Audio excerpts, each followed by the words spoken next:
Je voudrais d'abord les remercier et féliciter le club des investisseurs pour l'opportunité qu'ils nous ont donnée de pouvoir partager avec eux la vision du président de la République contenue dans le plan Sénégal émergent et qui est en train d'être mise en œuvre.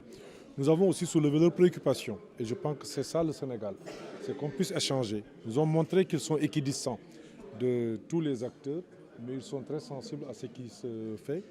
Ils se sont réjouis, comme vous l'avez noté, des performances réalisées par le gouvernement, mais ont des demandes sur lesquelles nous avons pu donner des éléments de réponse, mais aussi surtout des demandes sur lesquelles il y a des réflexions à mener, il y a des réflexions à approfondir pour permettre aux investisseurs sénégalais notamment de pouvoir en tout cas mieux servir leur pays en ayant un cadre favorable et un cadre attractif aux investissements privés, nationaux notamment.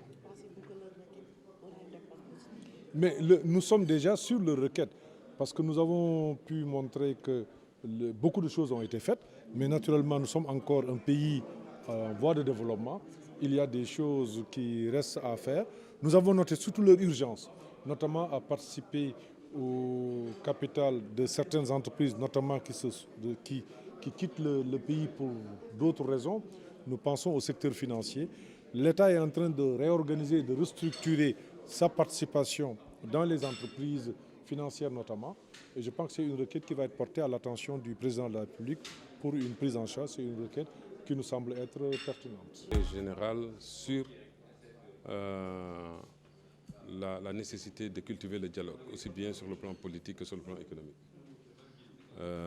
En matière de politique du secteur privé, les meilleures politiques sont celles qui ont été impulsées par l'État. Les meilleures politiques sont contenues dans des lois et règlements. Il se trouve que nous allons vers des élections législatives. Nous avons à cœur de formuler des propositions qui sont inspirées par nos préoccupations, qui peuvent également être déclinées en loi à l'Assemblée nationale. Nous avons eu une très bonne écoute de M. le ministre Amadouba, accompagné du ministre Aly Ndoye et de leurs collaborateurs, qui nous ont permis d'examiner avec minutie nos aspirations, nos demandes, nos attentes vis-à-vis de la nouvelle législature à venir. Maintenant, nous avons des problèmes à la fois structurels et des problèmes conjoncturels. La conjoncture, comme vous le savez, c'est le Covid et ses effets, la guerre en Ukraine et ses effets, mais cela ne doit pas empêcher de regarder plus structurellement des problèmes qui persistent et qui durent depuis un certain nombre de temps. Parmi ces problèmes figure la question foncière qu'on a soulevée ici.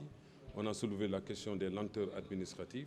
On a soulevé également, de manière beaucoup plus générale, l'axe par lequel l'État apporte son soutien au secteur privé. Il faut savoir, encore une fois, je l'ai dit et le ministre l'a accepté, que la construction d'un secteur privé fort est du ressort de l'État. La construction d'un secteur privé fort est du ressort de l'État. Ça, c'est fondamental à comprendre. C'est comme ça que ça s'est passé partout. Mais au Sénégal, malheureusement, on n'a pas encore suffisamment cette compréhension-là. On traite le secteur privé quelquefois d'être dans l'incapacité. Oui. Quand le secteur privé, c'est un enfant de l'État.